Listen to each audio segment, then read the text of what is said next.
Sometimes I do things and I don't know why I do them,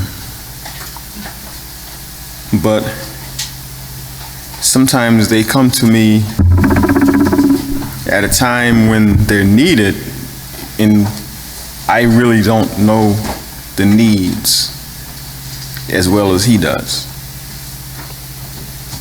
And this is one I did about a year ago on the phone line, but everybody didn't hear it. The roots of rebellion and why Yahweh hates them so.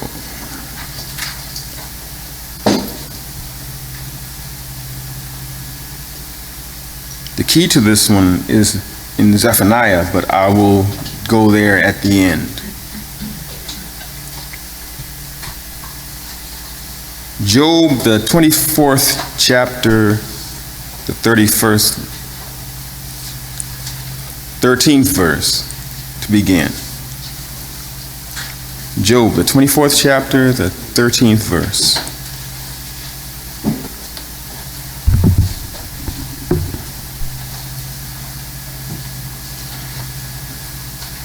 They are of those who rebel against the light. They know not his ways, nor stay in his paths. The murderer rising with the light kills the poor and needy. And in the night he is a thief. And the eye of the adulterer waits for twilight, saying, no eye will see me. And he puts a covering on his face. In the dark, they dig through houses, which they have marked for themselves in the daytime. They do not know the light,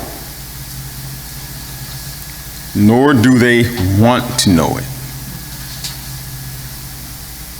This is where we will come into this time in our lives in the end of days. This is a bad state to be in.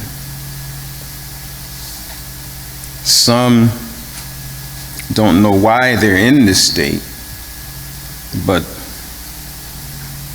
this is not a state to be in these end times.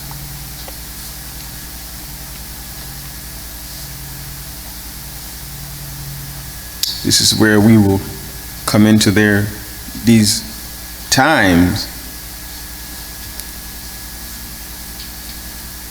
and we continue on this crooked path. We learn the book well enough to teach it to the world around us in these end time days. If we do so, that's the only thing that we can do at that point. But anyone that doesn't know his will can't teach anyone else of that will.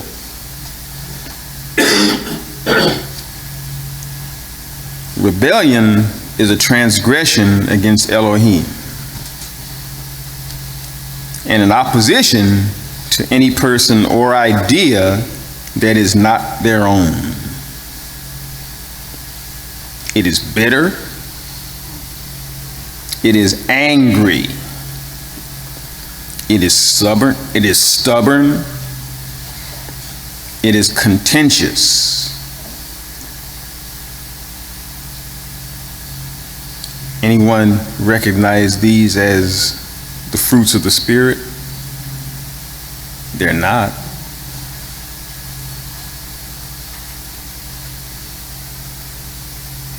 It disputes. Anything you present to a rebel, even if they agree on some point, if you don't word it exactly as they think you should, They will argue until you use their words.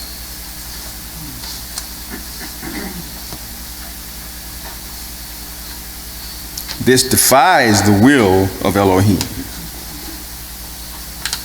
It disobeys. It is violent. We've seen these things. It is corrupt. Sounds like this world, doesn't it? It is motivated by pride and is held in place in one's heart by a fear of lack.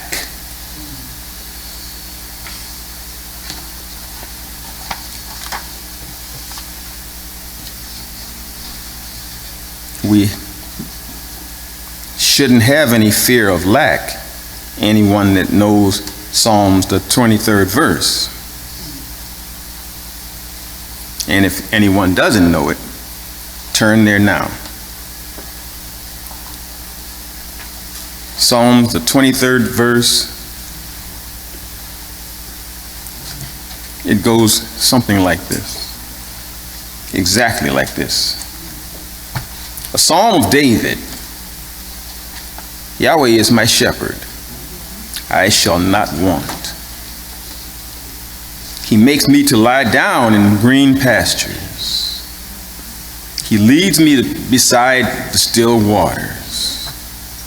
He restores my soul.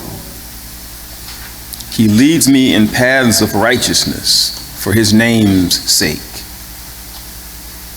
Yea, though I walk through the valley of the shadow of death, I will fear no evil, for you are with me. Your rod and your staff, they comfort me. You prepare a table for me in the presence of my enemies. You anoint my head with oil. My cup runs over. Surely goodness and mercy shall follow me all the days of my life, and I shall dwell in the house of Yahweh forever. Rebellion is the enemy's counterfeit bad fruit to Elohim's fruit of the Spirit.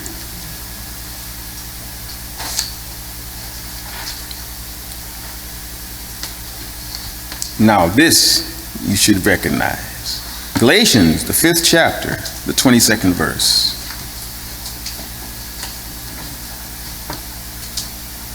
Galatians, the 5th chapter, the 22nd verse. But the fruit of the Spirit is love, joy, peace, long-suffering, kindness, goodness, faith. Say it again. Faith. Meekness. I don't want to go through that today. Self-control. Against such things, there is no law.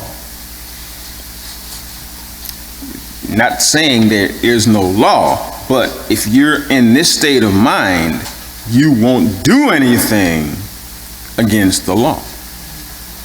That's what it's saying, plainly. 24. But those belonging to Messiah have crucified the flesh with its passions and lusts.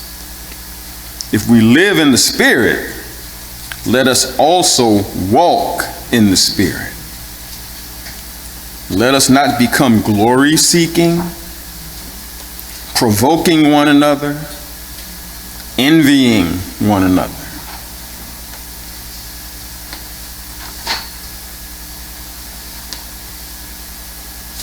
First Samuel, the 15th chapter, the 23rd verse, informs us, for rebellion is as the sin of witchcraft,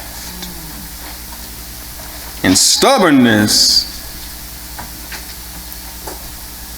is as iniquity and idol worship.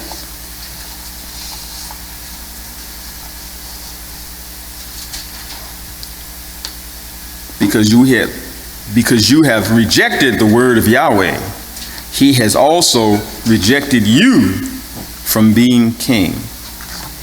We just read this a couple of weeks ago regarding Saul. Why is this? Because rebellion is rooted in deception. And no deception will be allowed in the kingdom of Yahweh. But anyone who is deceived does not trust Yahweh, or wait on Yahweh, or rely on Yahweh for his provision. Rebellion is a deception that serves one master: yourself.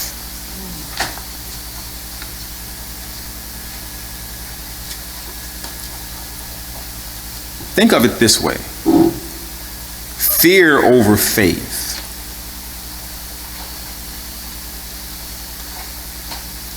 That's a recipe leading to pride in yourself. Think on this: pride over faith.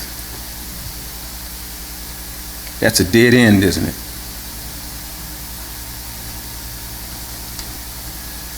Pride over faith is one of the greatest interferences with faith. The reason is because it is very difficult to teach a pride-filled person. The Holy Spirit typically teaches only when asked. It takes humility to ask. Pride opposes humility. And so such a person will not ask. If they do ask, then Elohim may see that they are seeking the answer for prideful purposes. Elohim will see whether the person asks the question for prideful purposes or something else. And he will wait until the appropriate time to answer. Or maybe even give an answer that takes humility to see it. In other words, only the Father can answer this person adequately to cure the problem. Think again. Idols. The idol in this case being yourself.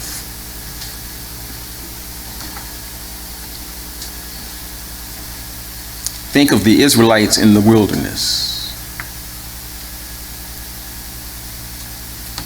Agreement with the enemy, whose very nature is an all about me mentality toward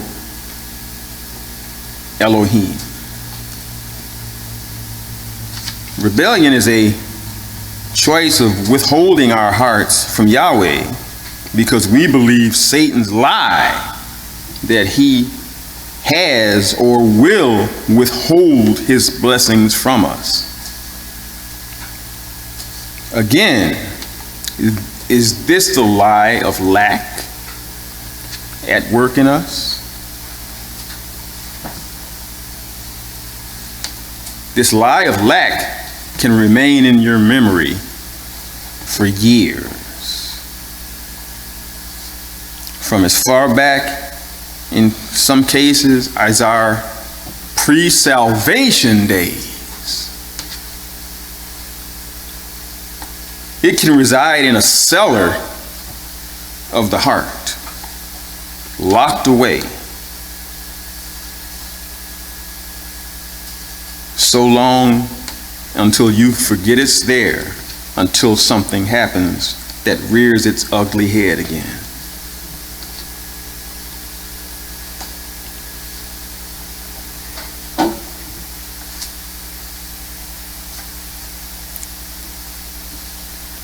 This fear of loss and anger lost in the mind, dividing the heart and mind, and will provoke the person to grip onto what they fear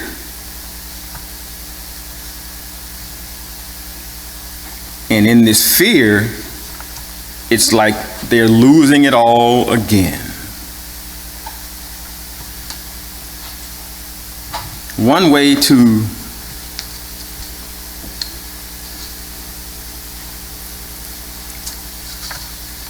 see this in a person is something that most will never see in the same breath. It seems so unlikely. Anyone know a hoarder?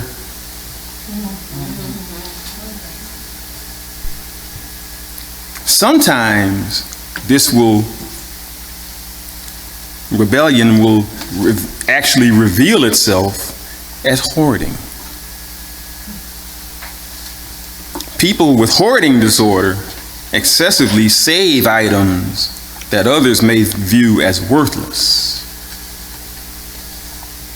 They have persistent difficulty getting rid of or parting with possessions, leading to clutter that disrupts their ability to use their living or workspaces properly.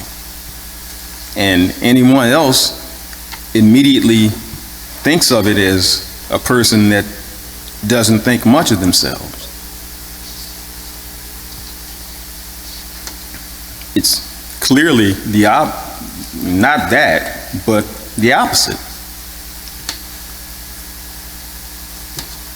But anyone that sees the clutter thinks the other way.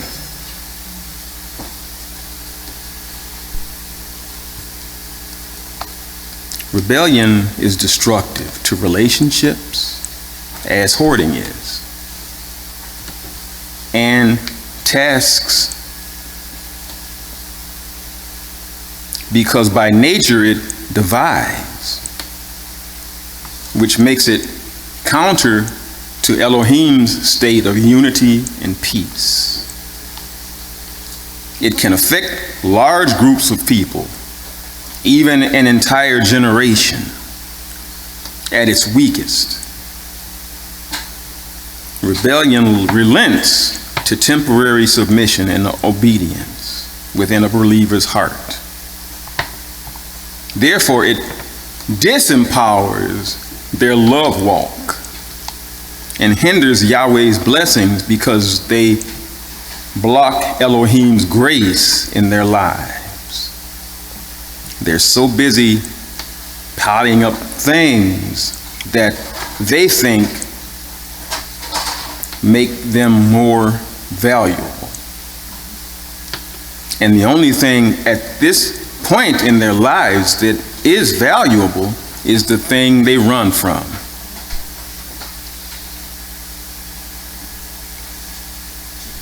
The grace of God, the grace of Yahweh.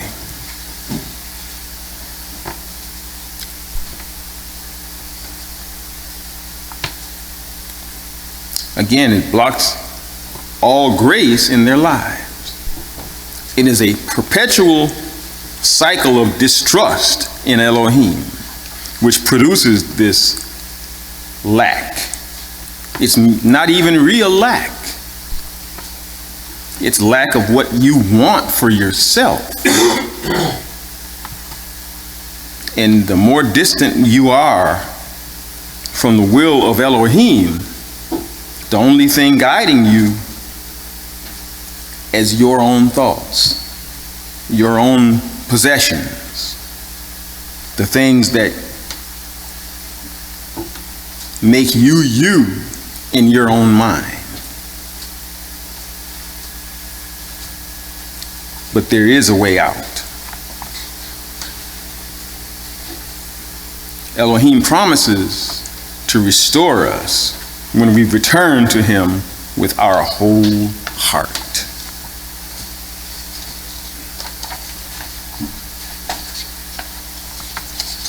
Called restoration.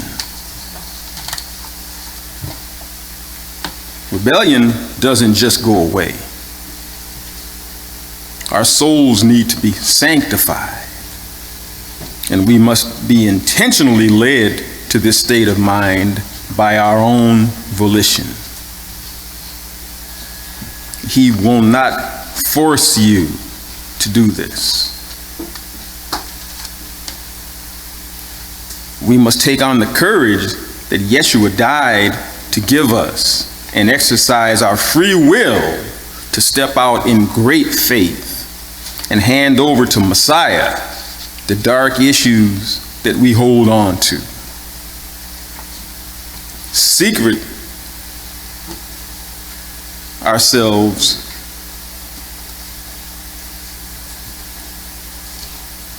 to open ourselves to his light, his truth. Let that truth and light shine upon us to invite him to cleanse us at the root of this issue, the fearful place that we never fully submitted to Yeshua, even when we were baptized. There are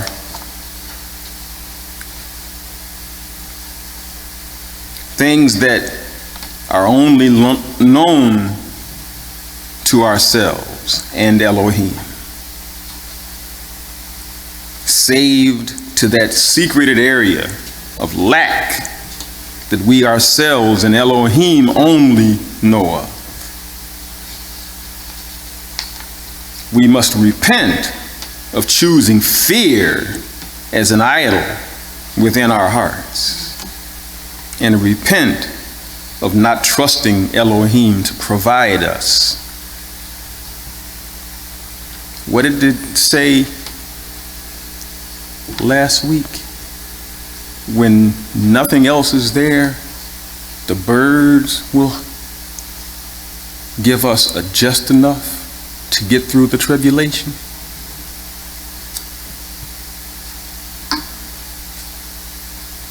Ezekiel, the 11th chapter, the 18th verse, assures us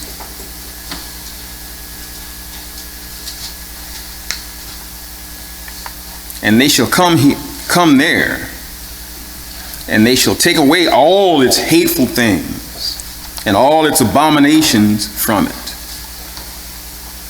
And I will give them one heart, and I will put a new spirit within you, and I will remove that stony heart of their flesh, and will give them a heart of flesh. Verse 20. So that they may walk in my statutes and keep my ordinances and do them,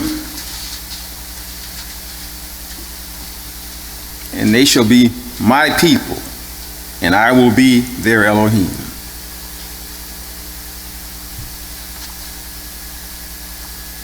And as to those whose heart is going after these hateful things, and also their heart is after their disgusting idols,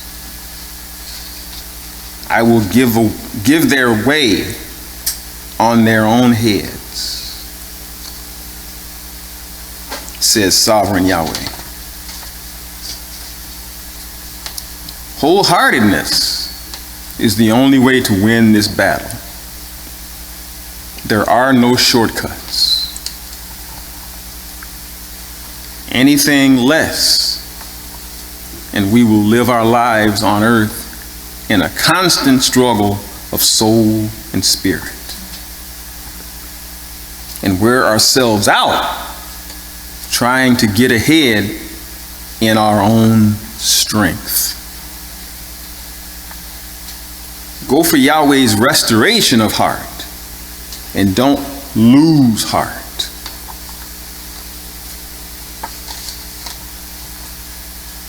We must know that our worth is securely tied to Yeshua, who is worthy and stands in the gap for all our unworthiness. We must understand our identity, our sonship or daughtership, and inheritance through Yeshua, who is grace and truth and light.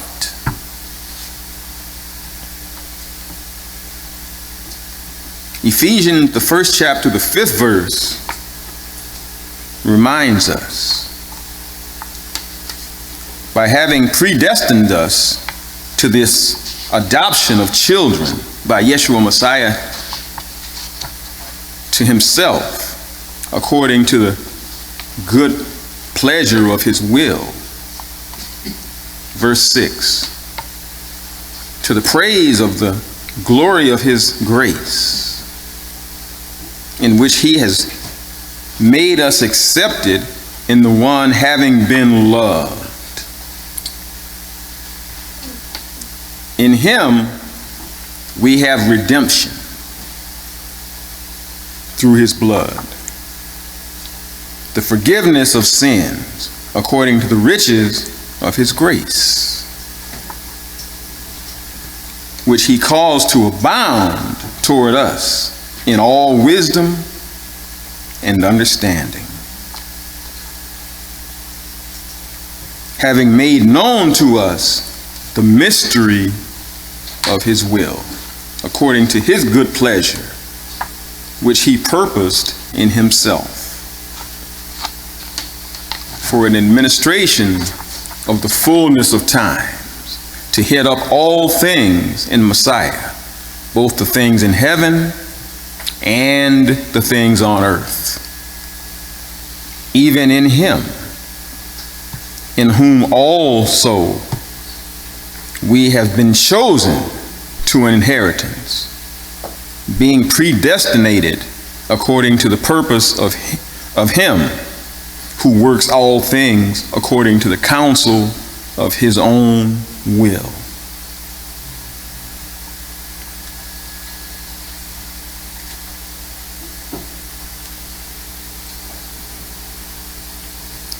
For us to be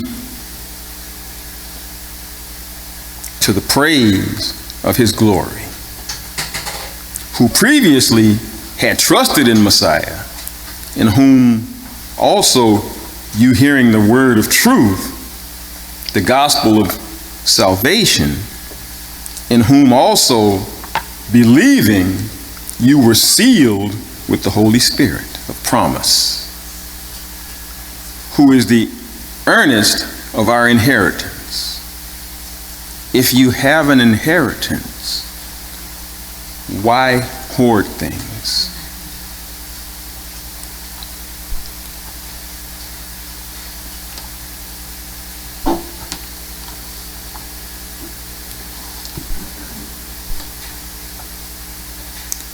Verse 14, who is the earnest of our inheritance,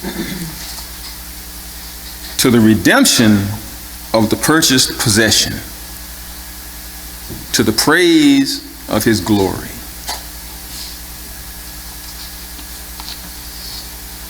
Deliverance is appointed if you don't rebel. We should pray for those who are afflicted with a root of rebellion.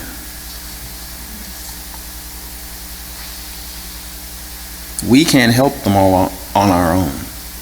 We can tell them our story, that won't guarantee the help. They need Yahweh Elohim's help. And they may have been rebellious for so long that they may not even be aware of it in themselves anymore.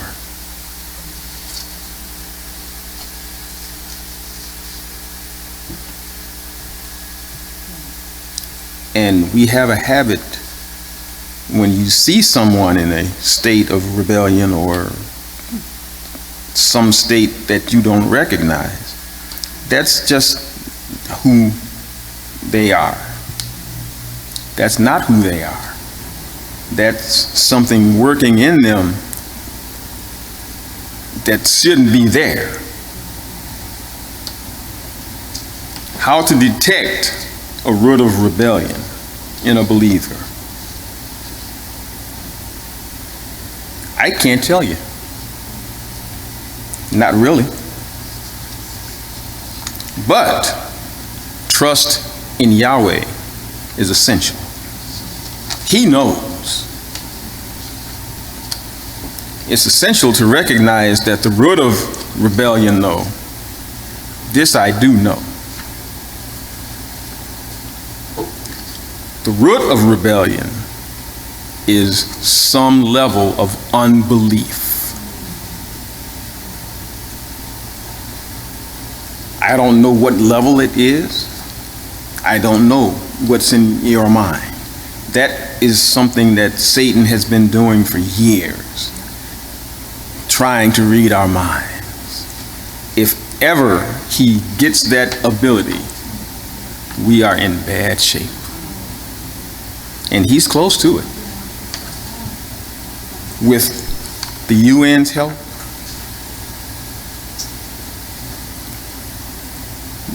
what's that guy that's doing all that testing now? Klaus Schwab. What a guy. What a guy. He plans to rule the world one day. Like, that's something out of Pinky and the Brain to me. That's the kind of stuff that he used to do. Or those Bond villains. I can see this guy just stroking a cat. Can't you? You can't you? Yeah, a little black cat, or a white cat, or some kind of cat. The guy looks like a Bond villain. He does.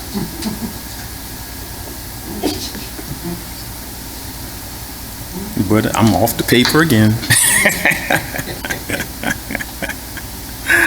Doggy, off the paper again. But it's real.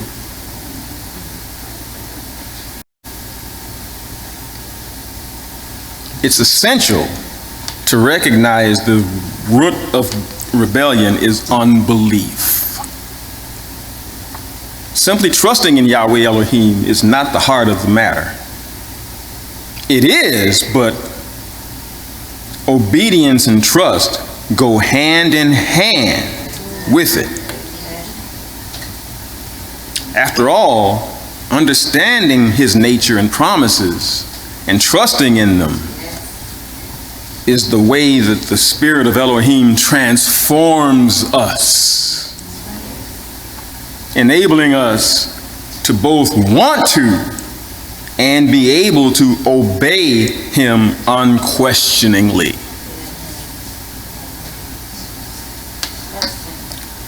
Trust. And again, he comes up out of nowhere. Somebody said once,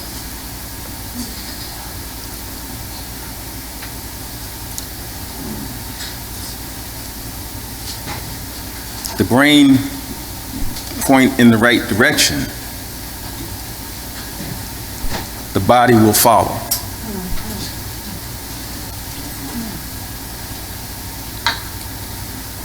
Habakkuk, the 2nd chapter, the 3rd verse, assures us. Habakkuk, the 2nd chapter, the 3rd verse. assures us, and Yahweh answered me and said, write the vision and make it plain on the tablets, that he who reads it may run.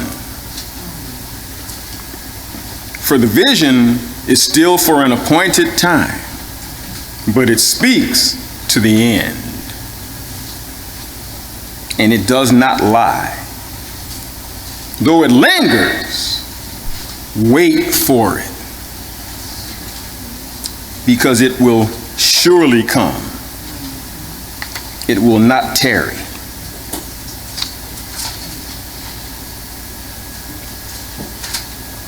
Knowing that as we rely upon and wait for Elohim to bring deliverance to us,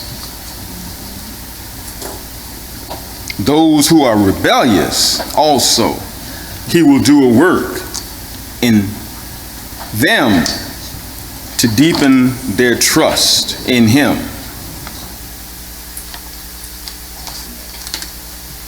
Recognizing that trust is the opposite of rebellion. And of course, in this will stretch our capacity for patience, forbearance, endurance in the face of those who have not come into the fullness of their faith as yet. And when Elohim completes his proposed work in us at the foundational level, get this, using rebellion in someone else to press out the old wine in us.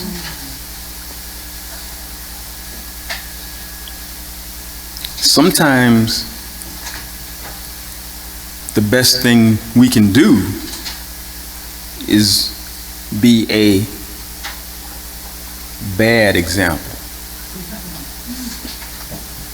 You don't want to be that, but sometimes that's the best you can do.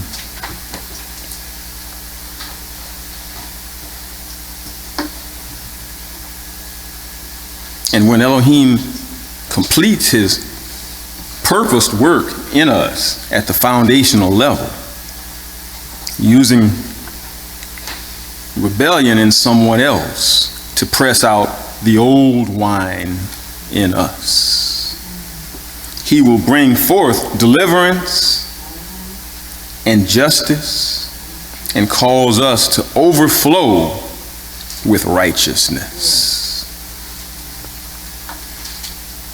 Here, patience is the key.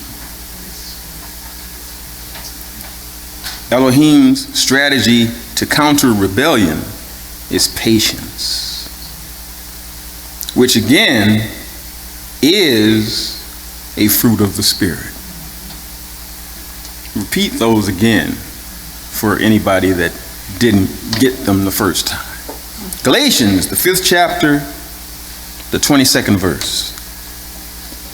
But the fruit of the Spirit is love, joy, peace, long-suffering, kindness, goodness, faith, meekness, self-control. Against such things there is no law.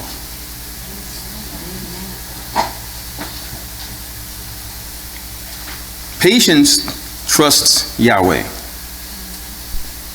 When you trust Elohim with the matters of your heart and at hand, and wait patiently upon him to bring deliverance, you will honor Elohim and see his promises of deliverance come to pass. And the only way you will be able to do that for the long haul is to abide in Yahweh's word and presence through prayer and praise.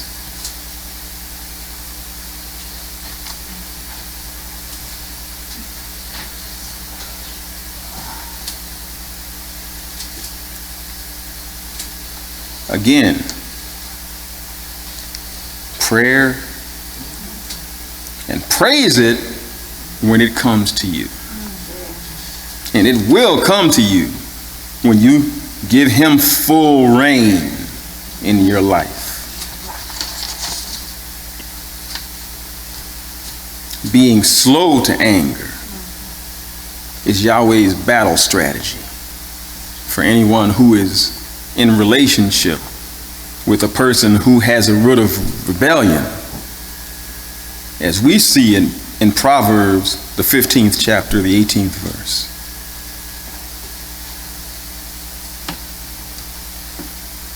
Proverbs, the 15th chapter, the 18th verse. A wrathful man stirs up fighting, but one slow to anger calms fighting.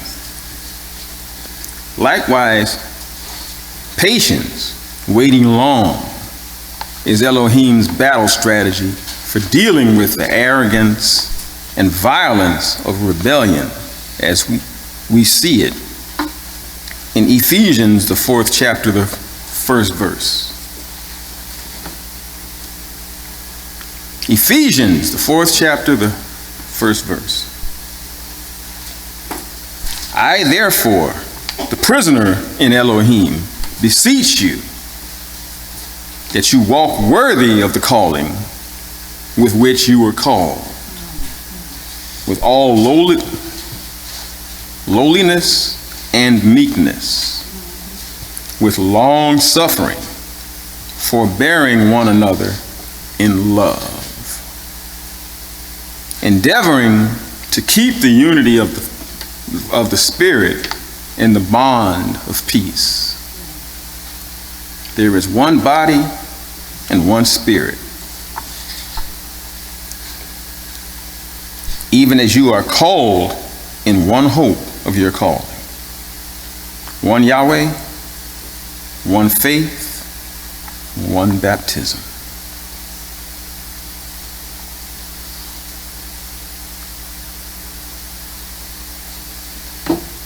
Zephaniah, 3rd chapter, the 8th verse.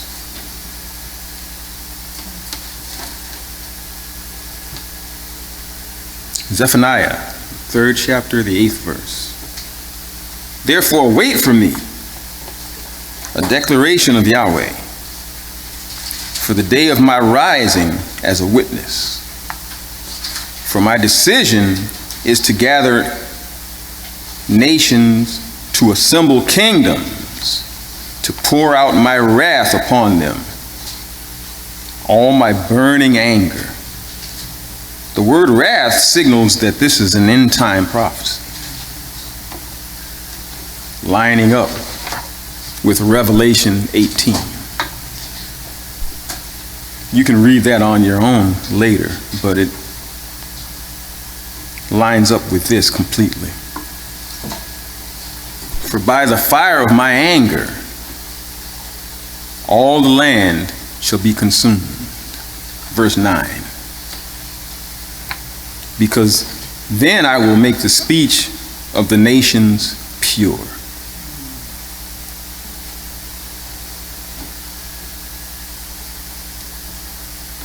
What is it now? Isn't that pure now? That kind of puts the lie to those people in Israel that say that you must speak Hebrew. That's not pure speech either.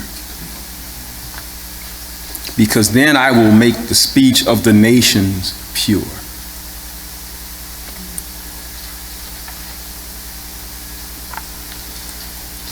That all of them might call on the name of Yahweh, to serve him in unison, all together as one.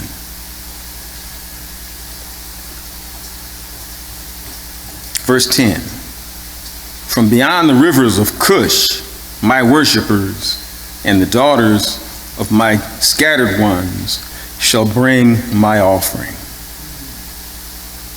On that day, you shall not be humiliated on account of all your deeds, but which you have rebelled against me.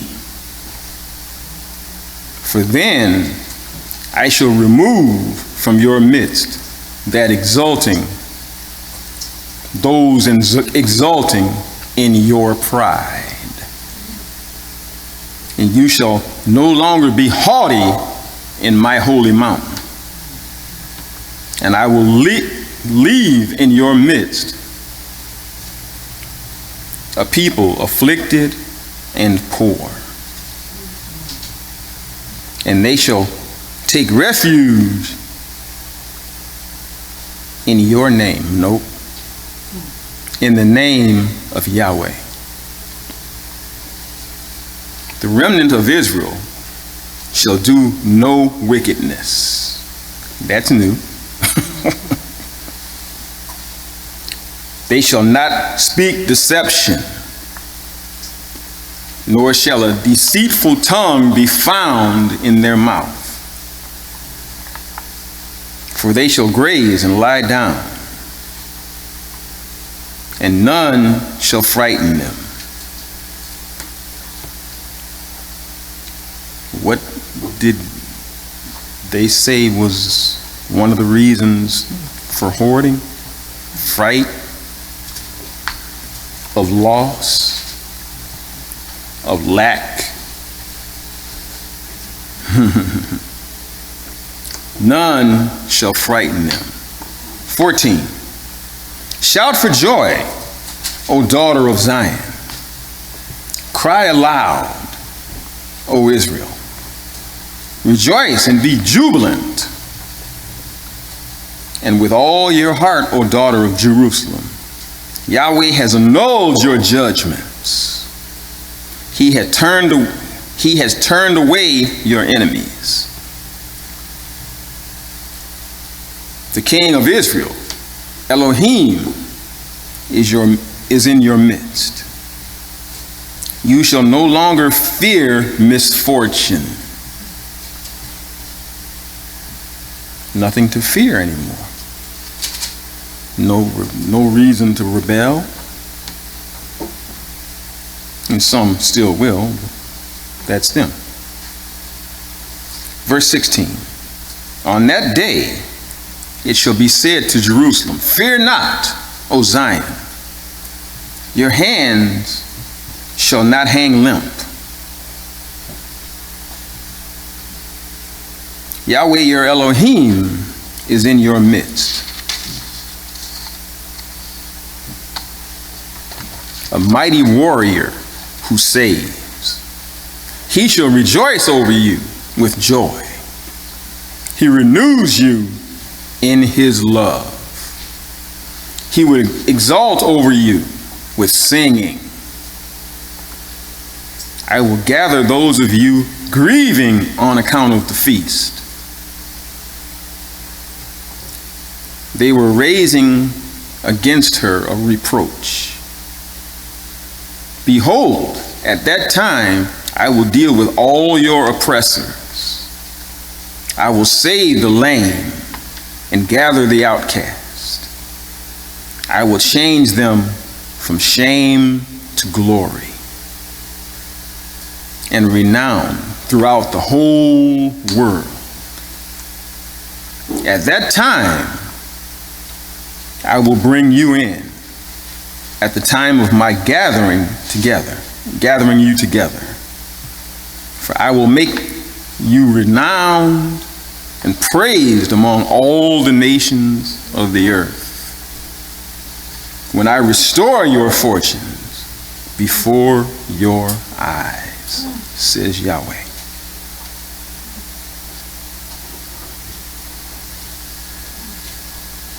If you want anything else to read, that book of Zephaniah, 3rd chapter. There's a lot there There's a lot there. I don't have time to do it now.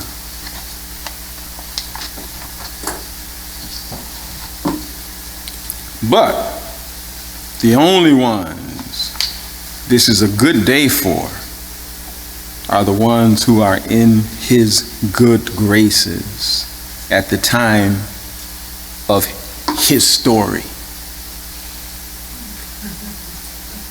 His story. Any questions?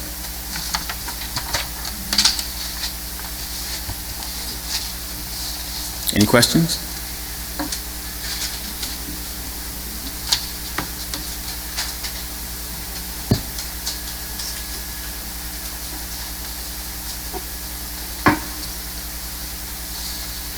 My son picked up Judaism Mhm. along the way and is observant of traditional Judaism, not biblical Judaism. Mhm. And he insists that Hebrew is a pure language. No. I said, no, it's good for research. Mhm. You're interested in that kind of thing, but it is not a pure language because it's going to be replaced. Mhm. I put that in there for that reason. That proves it definitively. It's not a pure language. No pure language on this earth. No pure language at all on this earth. And the only thing that raises that one up over the others in some people's minds is the fact that it was used more than anything else in this book. That only proves that you can use it to prove what this book says. Not much more. Keep it going. But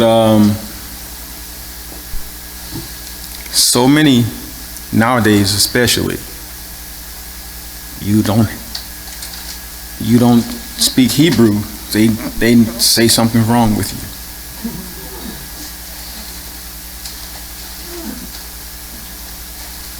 You don't know as much as you're supposed to know, but you don't speak Hebrew. A lot of the Messianic churches have classes in Hebrew. And at the same time, a lot of them are, well, I won't say a lot of them, but some of them are backing away from the feasts. And something about that whole thing of being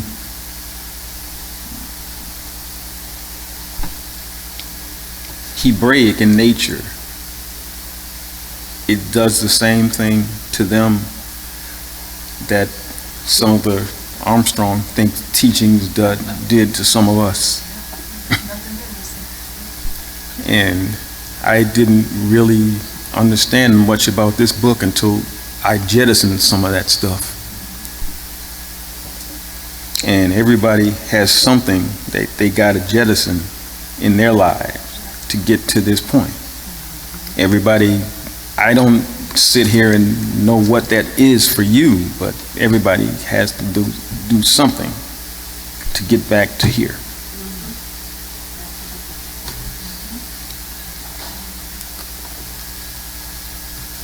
Any questions, comments, anything?